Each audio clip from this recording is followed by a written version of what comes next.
Hello and welcome. I'm very happy to be here again to talk about your comments, try and answer some of your questions from a point of view of putting the Dharma into practice, the practical application of the teachings coming from our teacher, the Buddha. And the first question here is, do you celebrate Diwali? And then it says, is there anything else you can add about the celebration of Diwali from a Theravada perspective? This is you having done your research and found there are some apparently Nepalese Buddhists who celebrate Diwali. So as you expand outward from the central hub of Buddhism, which used to be northeast India, over the millennia, Buddhism has attracted various cultural influences. So in Thailand they have the Festival of Lights, for instance, sometime around the beginning of the year or the early part of the year, first quarter in the spring, which is kind of similar to Diwali because of the nature of sending up not necessarily fireworks but candles, lights, lanterns into the sky and along the rivers. But these are all external cultural influences that don't come from the suttas or from those words, those teachings of the Buddha. So in answer to your question, no, I don't celebrate Diwali any more than I celebrate Easter or Christmas. I might acknowledge those whom are celebrating such festivals in association with their own beliefs and religions and cultural influences, respectfully, but they're not celebrations I take upon myself. Indeed, also some elaborate celebrations associated with Buddhism going on around certain significant points of the year, namely the Buddhist holy festivals, and primarily in Wesak, the central Buddhist festival, the celebration on the full moon of May, traditionally, usually, where they celebrate the birth, the enlightenment and the death of the Buddha. I take a more subtle approach and use it as a time to reflect on the birth, the death and the light of the Buddha, rather than engaging in lavish, costly festivities that might be going on all around me. But it's perfectly okay for lay practitioners to have those celebrations, but as practicing monks or nuns, we take a rather subdued view of such festivities, as we do with recent celebrations of what we call Katina at the end of the Vasa, the 3 months rains retreat, when traditionally it is a time for lay people to offer cloth to the Sangha from which they make robes, and the traditional activity around that would be for the Sangha to come together and overnight, from the offering of cloth, manufacture one set of robes to be offered to an appointed person within that Sangha. But of course what that has developed into is quite a large celebration with lots of fanfares, music, drums and horns in this part of the world, fireworks even, a day of festivities, even after the monks finish their meal at some time around noon here, then the festivities can go on way into the afternoon and late into the night.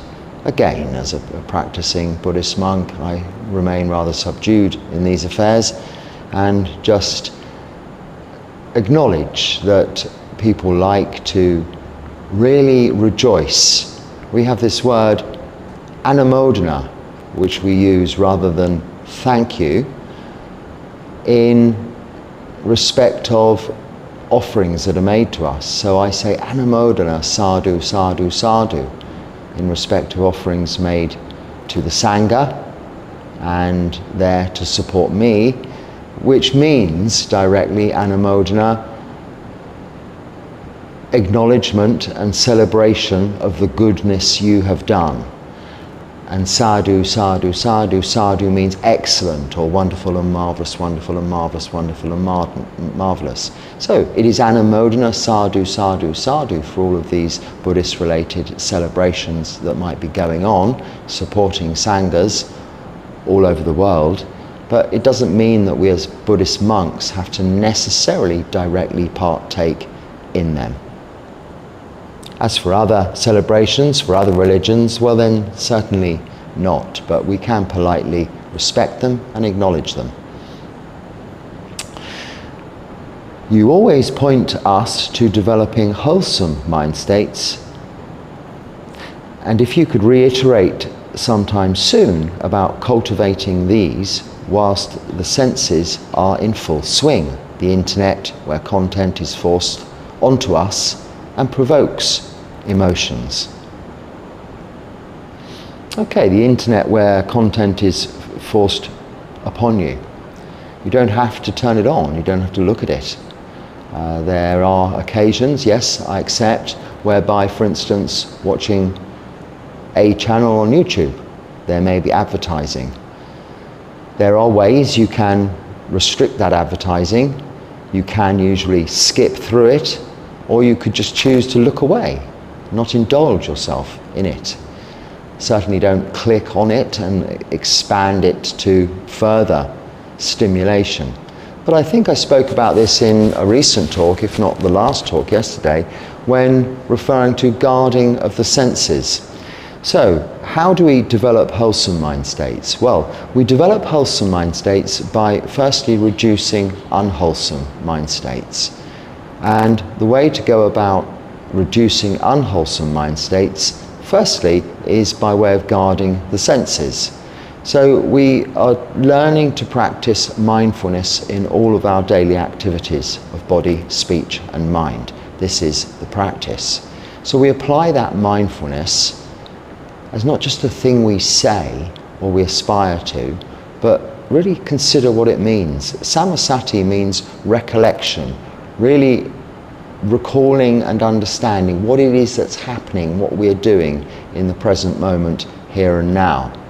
And when we find ourselves looking at pretty pictures or listening to beautiful sounds that have attracted us, often by way of commercial activity and advertisements that are put in front of us, whether we invite them to be put in front of us or not, they can sometimes be, yes, difficult to avoid. But we can simply avert our gaze, turn the volume down, or just choose not to listen if we're disciplined enough. We're guarding our senses. We have a filter on what we look at, what we listen to. And the other senses, smelling, tasting, touching, and then what we can come into contact with regards to what we feel, but what we think about, how we think about the stimuli we're receiving. Vijnana, sense consciousness, is our awareness of everything that's coming as a result of our physical form, the body, rupa, and its senses that connect us to the external world. So through seeing, hearing, smelling, tasting and touching, we're not necessarily in control of what's coming in, especially sound.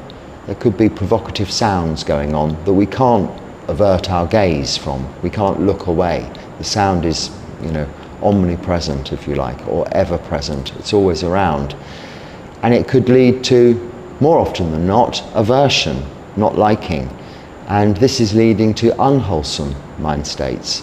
So there we reflect upon metta, loving kindness, and perhaps more importantly, something that leads to metta, loving kindness, compassion. So like with those festivities, when the festivities are going on, even in Buddhist countries, they can go on late into the night. Fireworks, music, horns, drums, and start very early in the morning and continue throughout the night. But we don't let this affect us by way of, it might keep us awake. We use that opportunity to practice meditation. And when a sound is affecting us that we can't get away from, and the emotion of not liking, aversion, comes up, we note this, we understand it. Well, we'd rather it was peaceful and quiet. like it is ordinarily. We'd rather these celebrations weren't going on.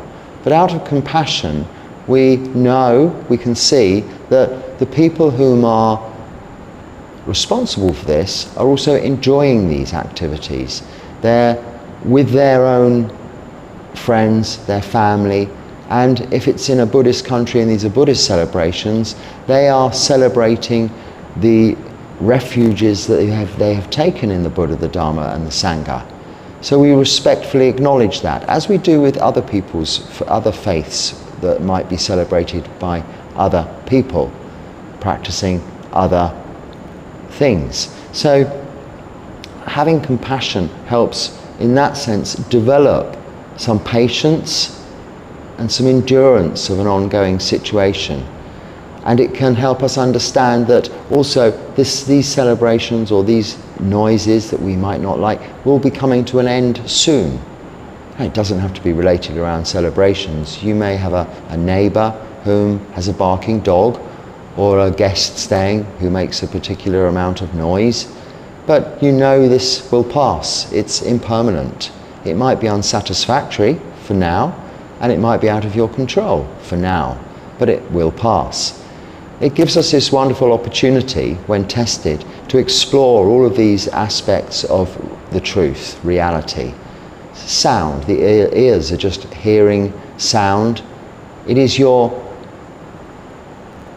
sense consciousness and then perception of that sense consciousness, sanya, that leads to sankhara, mental formations, and that is largely responsible for Vedana, the feelings. Now this is four of the five khandhas, the first of the five khandhas being rupa, the physical body, with its eyes, ears, nose, mouth, skin, and thinking brain that does all of this thinking and doing about the sense contact it is in touch with. And when we recognize that, we're learning such a very important aspect of our existence.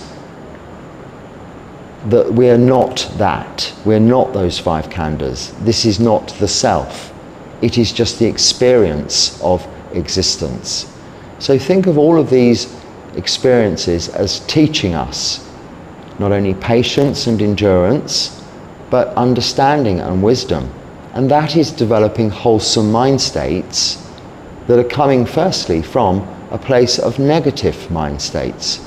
So we reduce negative mind states and increase wholesome mind states. Those two go hand in hand. I don't usually say we increase wholesome mind states.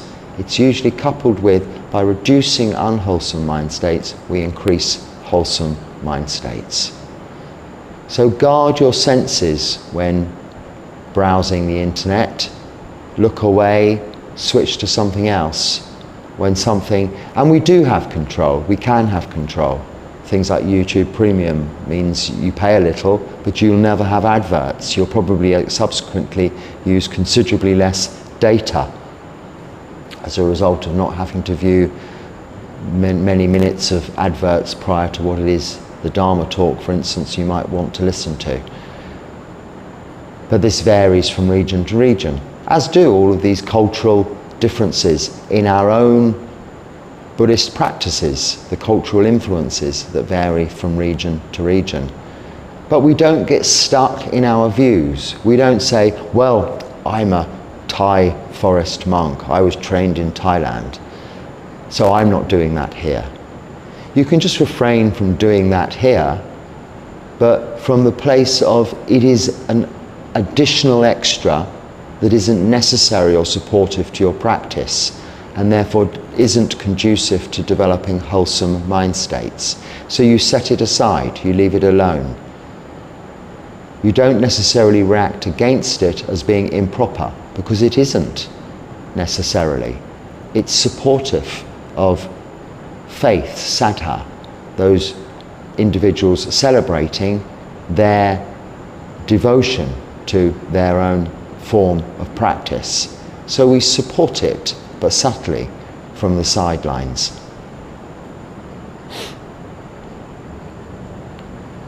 Should we hate anyone? Our trespassers.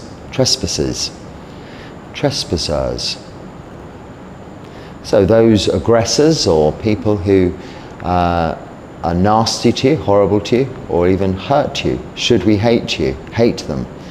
Now, hate is the extreme version of aversion.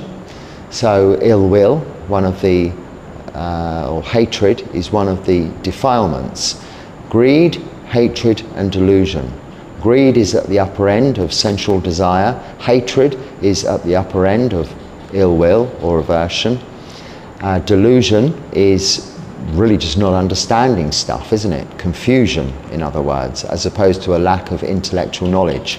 People can have a huge intellect, but can't catch a bus to get to the city or something like that. They have really little way of applying that intellectual knowledge. Generally speaking, wisdom is not associated with intellectual knowledge, but being able to apply what we know practically and usefully. So these three defilements are at the heart of the root causes of our suffering. And they're further elaborated on when we look at the 5 hindrances to meditation. Sensual desire, ill will. They're the more vague and subtle forms of greed and hatred. And laziness, restlessness and worry, and doubt are more to do with the way we apply ourselves in our practice whilst living in accordance with the Noble Eightfold Path within its parameters. But taking those first two, sensual desire and ill will, these are really at the root cause of desire.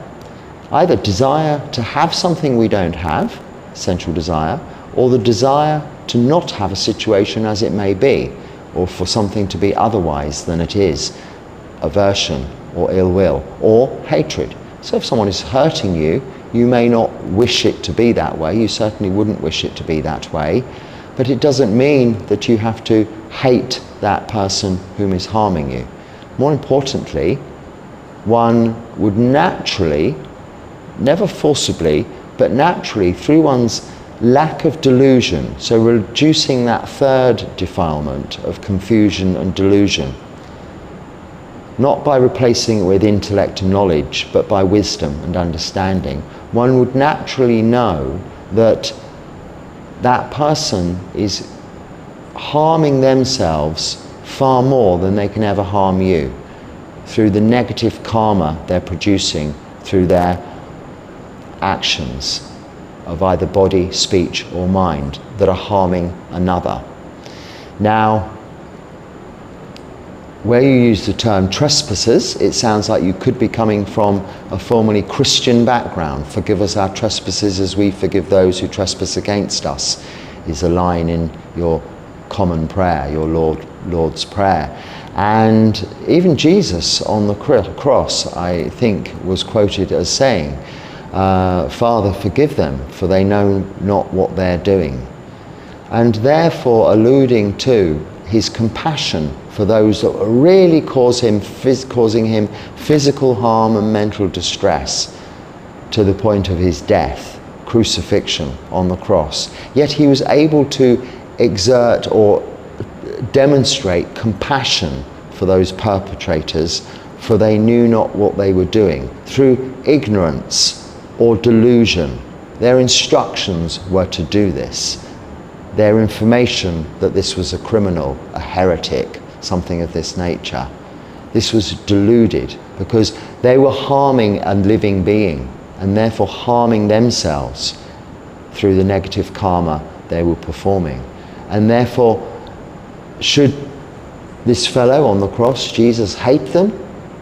No. He loved them as he loves all of his children, so was said. But from that point of view, what is demonstrated there, and clearly can be seen, is compassion. So we don't hate, we learn through development of wisdom and the erosion gradually through our practice, the eradication eventually of delusion. We learn through wisdom to have compassion for those perpetrators or aggressors against us. And where does this learning come from? Where does this wisdom come from? It comes from us our own actions of body, speech and mind. Our actions of body, speech and mind being within what we call in Pali sila, moral virtue, the keeping of precepts. So not 10 commandments, but 5 very basic precepts, which are also reflected in those commandments, but simply refraining from killing, stealing, sexual misconduct, lying, or the taking of intoxicants. This ensures that we're doing neither ourselves or anyone else any harm. And from that place, we're already in a place of wisdom. We're not creating any negative karma ourselves, and we can clearly see almost immediately when keeping precepts, not from a high place of moral virtue, no, but from a place of understanding how much more comfortable we feel, happy we are, by the very fact that we're keeping those precepts. And the suffering that those that are not, and that might be harming us, what they're going through by not keeping those precepts. So we can have compassion for them. And through the practice of meditation, so we have sila, the practice of meditation is then samadhi. These are the 3 categories of the Noble Eightfold Path, when we also include panya, wisdom, that we're developing from keeping precepts and practicing meditation. So we keep the precepts, we practice meditation. And it's meditation that we have the time to really sit and look inwardly to see how this body really works and how this thinking brain really works. And then we can see in others whom aren't able to sit and meditate maybe and aren't keeping precepts, where they are suffering. And then we have compassion for them, not hatred. So we shouldn't hate others, but it's not a case of shouldn't. We develop wholesome mind states which do not include hatred, but counteract unwholesome mind states, which would be the nature of the defilements, greed, hatred or delusion.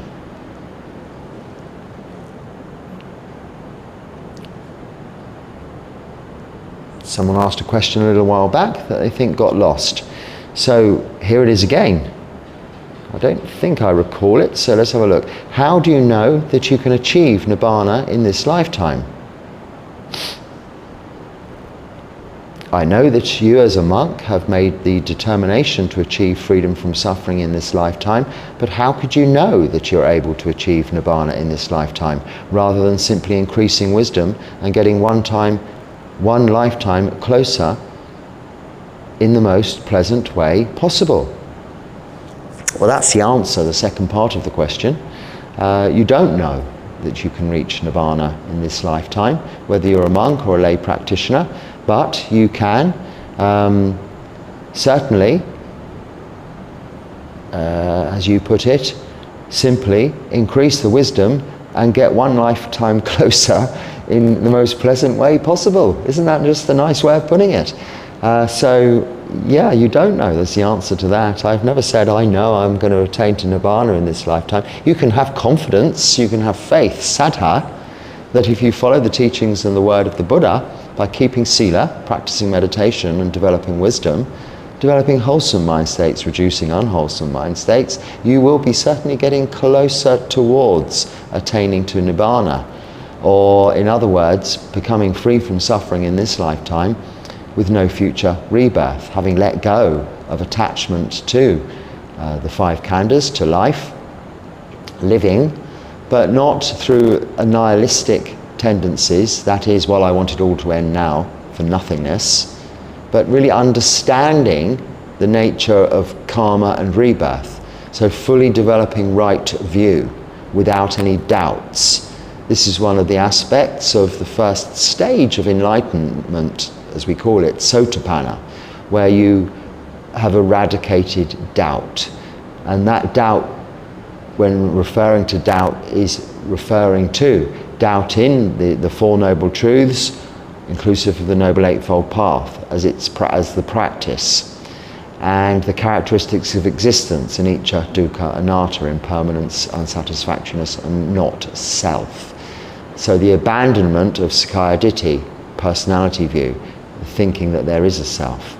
And also any doubts one might have as to the nature of rebirth and karma. And I think, likewise, I've also just spoken about that recently. Okay, next one. Is gambling against the 5 precepts? Well, not necessarily.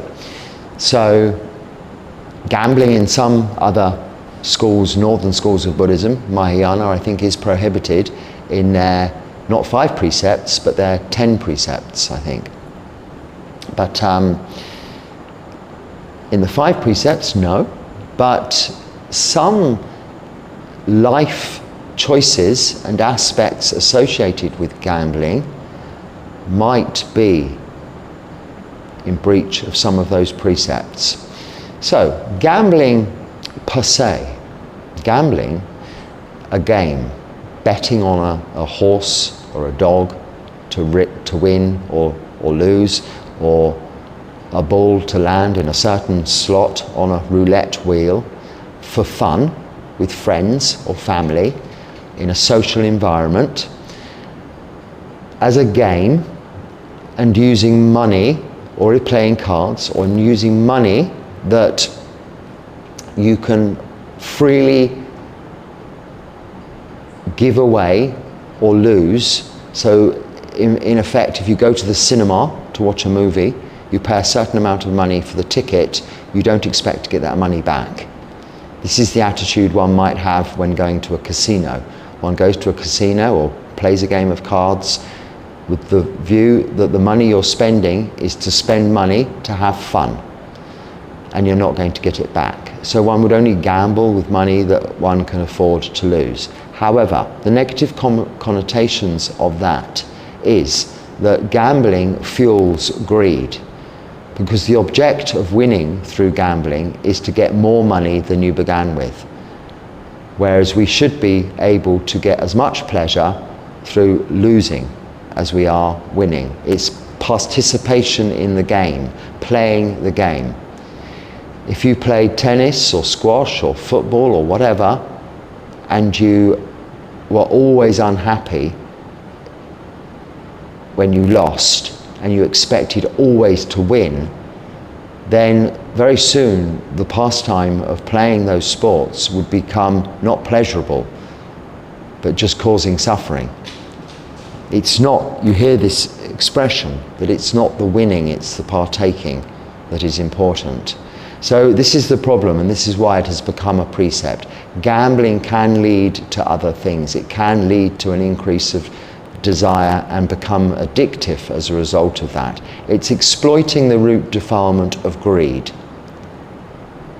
So if it can be avoided, it can be avoided. But it doesn't mean you have to look at people who have sufficient money to throw away, are really happy to go to the horse races and throw away that money on a horse. I know many people who do that. They're not sinners in any way. They may break precepts, however, in other ways, because often those environments are environments such that encourage drinking.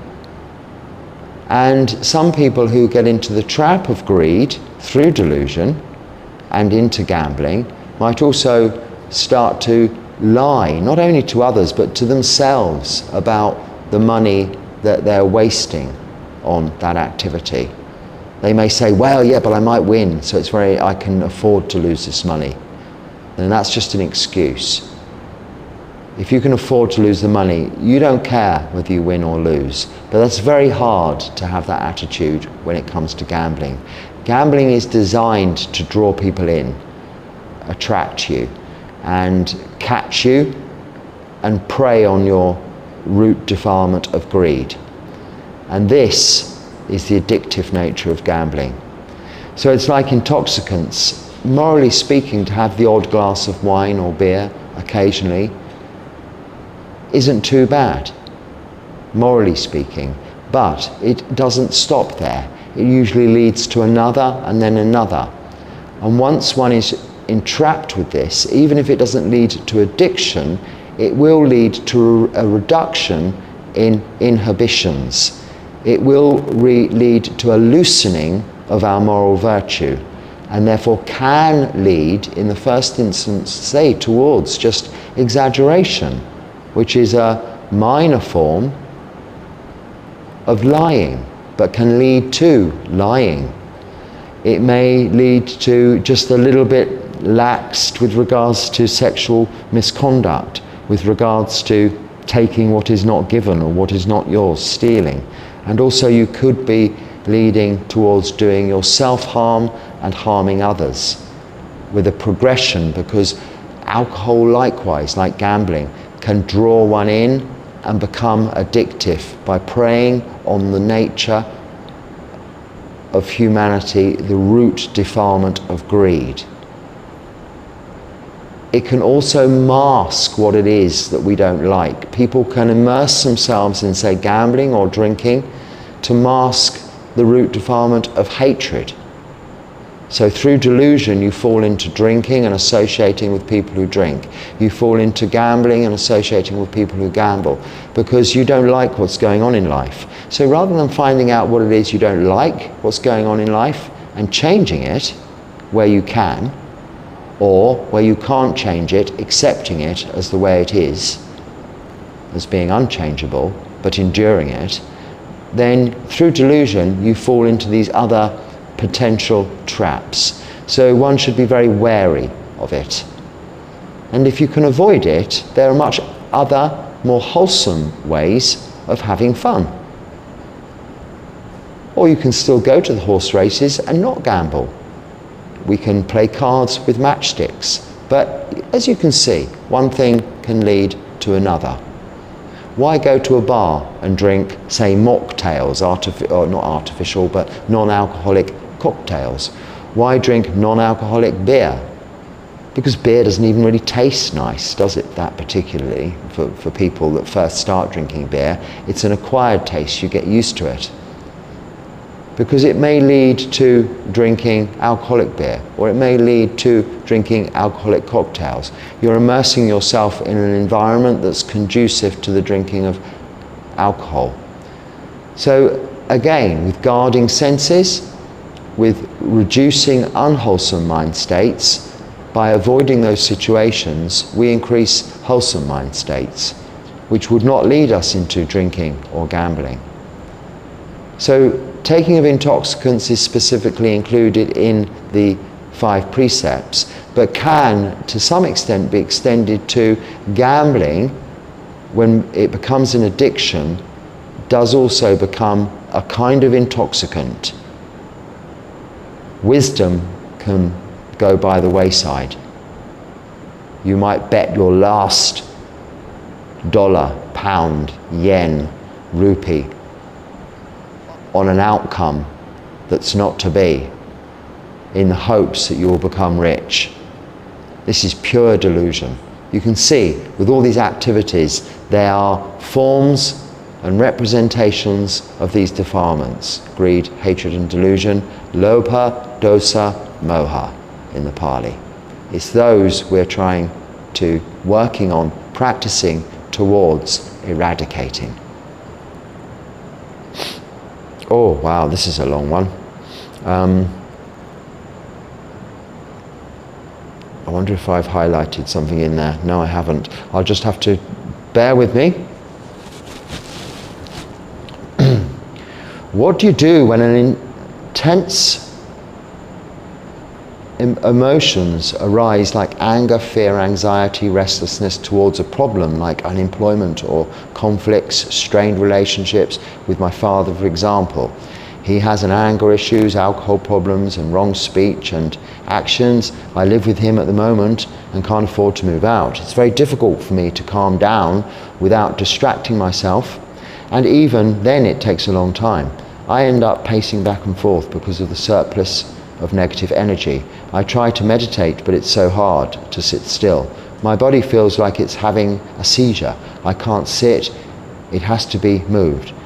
A while ago, I started having bad panic attacks, and it's like a storm. I can't stop the intense emotion. Any advice? Practice, because I can't stop it. I can't meditate well, and my day gets ruined, and I feel guilty because of that. Okay, so this is samsara. We live amongst worldly things which cause us suffering, but no more than those that are partaking in those what are unwholesome activities around us, directly affecting us, no more than they are suffering directly as a result of their activities. So firstly, again, we have compassion for them. But just picking out 2 points here, where you say, it's very difficult for you to calm down without distracting yourself. So don't take too literally what I say in certain situations. And I say we must try not to distract ourselves from the truth, from reality, but through meditation, see the reality of that truth and face it head on.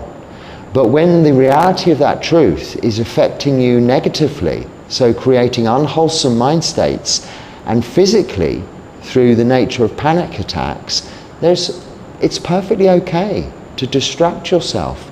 If you're in a very difficult environment that leads to unwholesome mind states and affects you physically, then there's nothing wrong with distracting yourself. Now, firstly, if we have the opportunity to escape from that situation, to move out, then that's the first option, to avoid situations, to walk away. But as you say, you can't afford to do that at the moment. And to some extent, perhaps you need to be there to support your father. But if you can, maybe have some headphones, some noise-cancelling headphones you can put on, and listen to some music that helps to calm you down. And yes, it distracts you, but it is still developing wholesome mind states rather than developing unwholesome mind states. So that's the first point. It isn't practice, unless you're very developed in your practice of samadhi, and assuming you're keeping the precepts and working towards that, but unless you're very developed and you can deeply become absorbed in meditation in any environment, then you don't have to necessarily avoid distraction at this point in time in those circumstances. There will be opportunities in the future when you are in a more peaceful environment, conducive to practice, conducive to meditation, where you can explore that. But for now, if you can avoid your own suffering by distraction, then do distract yourself. That's okay. And then where you say it can be hard to sit and your body has to move, that's okay. Move. Practice walking meditation. Even if you go to a relatively small room, move the furniture aside, take the longest distance, which is corner to corner, diagonally, walk back and forth, pace up and down if you can't get outside. But better still, if you can get outside, walk around and around the garden. Not slowly, but still mindfully, quickly. Let some of that energy dispel. Or if you have the opportunity, get away, go swimming, go for a walk in the park, go into nature. But don't trap yourself through doctrine. The practice isn't there to make us suffer more. It's to teach us how to deal with what is reality. Now, yes, if we've had the opportunity to practice for a long time, keeping sila, developing samadhi, then we will have the wisdom, we will have the tools to really just continue our practice, whatever's going on around us. But until we've had that opportunity to develop that, we must accept it for what it is.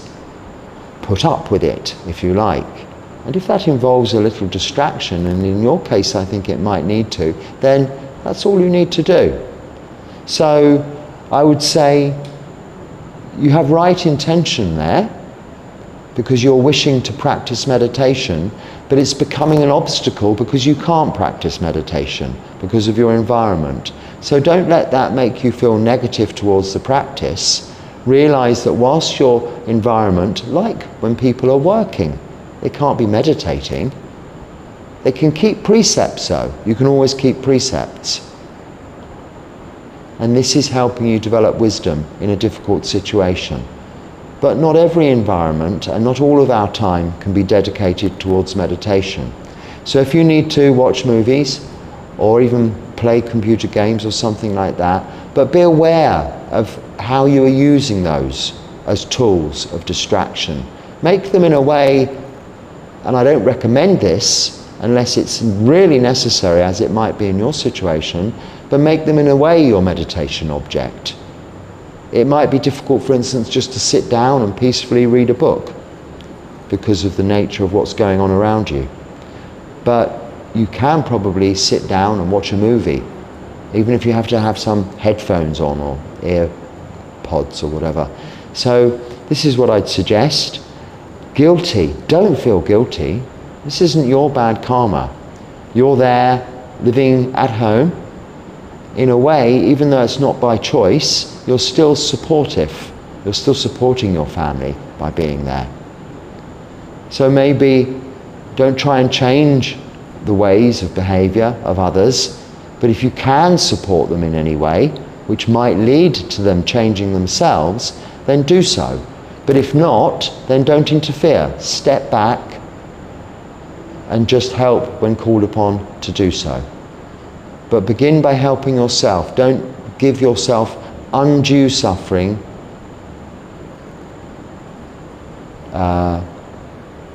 because you feel that is the doctrine.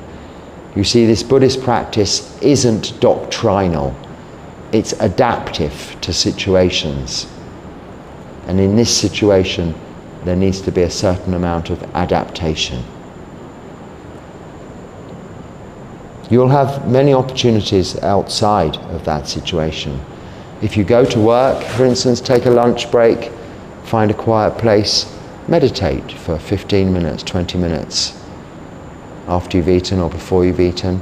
Take time in other places when you can. Okay, when one's pet is clearly suffering, is euthanizing it not an option? No, it's euthanizing it.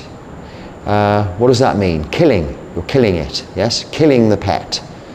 So many people have emailed me. You can email me always privately and I respond to you. These comments, these questions I answer by email don't get discussed here on YouTube unless you ask me to do so. It's confidential. But so many people whom I don't talk about for that reason write to me, my pet is dying, my pet is suffering, I've taken it to the vet says all we can do now is put it down. Put it down. Put it to sleep. Euthanize it. It means killing it. Yes? Killing. Taking its life. Yes? That's what it means. So don't beat around the bush. Be honest with yourself, firstly. Otherwise you're deluding yourself further. It's increasing delusion. Giving killing a pleasant title, name, function. It's still killing. It's taking the life of another. The pet that is clearly suffering, yes, is clearly suffering. You help it as much as you can. You have compassion for it. You stroke it, you cuddle it, you love it, you take as much care of it as you possibly can. They, I think, and I don't know, are better placed and better able to deal with suffering and death than we are, because we're so deluded. I think animals, pets, are more matter of fact, more understanding of death, illness and sickness. They know better how to die and when to die. They are less clinging and attached to life. They've already made inroads towards letting go. Not through wisdom, but through really a lack of intellect, which is what causes so much delusion. They feel ill, they feel uncomfortable, their body doesn't work, they go off into the forest and die. They're no longer part of their pack, their community, they go off into the forest and die. They know how to do this, as does your pet. Now, I have so many emails asking me this question, And I say, just be with your pet, love your pet. Don't kill it. And guess what happens? And I can say this every time. 3 weeks later, an email comes. I'm so glad I didn't take the vet's advice, Bhante. My pet's recovered, it's running around the garden just like before. So many times has that happened. Now occasionally, yeah, I suppose the pet dies, but I can count on one hand the emails that have come back when that's happened. But the pet has died in the loving arms of its owner. It may have been in pain, but when you come to die and when you're in pain, are you going to be saying, oh, please come and kill me, come and kill me? Now some, yes, do take that path, but most don't. Killing is killing, however you dress it up. Is it for the greater good? Is it to put someone out of their misery? It's still killing. This is why it's the first precepts. The first precept. Refrain from killing. It's not even refrain from harming other beings, which it is normally interpreted as. But what we're talking about here is actually killing another being. Just if you can, be with your pet. It will become so affectionate and loving as well, just on your lap when it's suffering. Now I don't mean that in a selfish way, taking advantage of its suffering. Give it as much support and help and love as you can. Metta, loving kindness, compassion, karuna. You'll develop these qualities through this. Who are you helping by killing your pet? Really? Does the pet really want to die? When you see an insect, look how long it struggles for to try and stay alive. Does it want someone to stamp on it to put it out of its misery? No. If it did, it would just lay there. But still, even an insect with missing legs, missing wings, crawls and crawls and crawls, and is determined to go on. Until you've been in a near-death situation where you think it's the end, and you're experiencing that yourself, you're not really in a place to say you can make an informed decision for another who is in that situation, who cannot communicate with you their wishes. If it's someone like a human's own desire to kill themselves, to get out of life, that is their karma, that is their decision, their choice. It isn't yours to take the life of another. Oh, I wonder how long I've been talking for. Why don't I look at the time before I begin? I roughly can get a guide here, can't I? Yeah, it's probably time to kind of bring this to an end. So I'm pretty confused. I'll do one more. We'll go for one more. I'm pretty confused. One has to abandon desires pertaining to professional and financial goals if practicing meditation. I would like to do meditation to heal my anxieties and stress stemming from chasing these goals. I'm pretty confused. One has to abandon desires pertaining to professional and financial goals if practicing meditation. So I think that's where the confusion's coming from. No, you don't have to abandon professional and financial goals. The desire to meet those professional and financial goals, if it's coming from a place of greed rather than pure aspiration, wanting to be able to support your family or support your needs, if it's coming from a place of greed for way over and above your needs, and in a competitive nature in a workplace, then yes, one would need to sort of consider that as not developing wholesome mind states, but fueling unwholesome mind states. But one should not abandon one's responsibilities, one should not abandon one's duties, and one should perform one's work duties and responsibilities diligently to the best of your ability. So it isn't confusing. You can then still have a life practicing meditation in conjunction with your work activities and career goals and aspirations. You will find that through the practice of Sila, Samadhi, Panya, moral virtue, meditation and wisdom, that you will better and more easily fulfill those goals and aspirations professionally. You will be better placed to perform your work activities more diligently. Your duties and responsibilities will take a more prominent place of importance, as opposed to your own sense of desire and wanting. So be clear with regards to what is needed and what is expected of you, and what it is that you just want. I want a better car, a faster car. I want a more expensive suit, a smarter suit, or a prettier dress, or more jewelry, or a bigger house. When you don't need those things, this is coming from a place of greed. But when you want to really do your job well, assuming your workplace is in accordance with right livelihood, so wanting to sell more drugs or more alcohol or sell more guns is not going to be conducive to wholesome mind states. But wanting to educate or heal people, or to provide better computer software, or to help customers in the bank meet their goals and aspirations, or whatever your job is, working in the supermarket, helping people get their weekly goods into the trolley and into the car, or helping them find what it is they're looking for, whatever your job.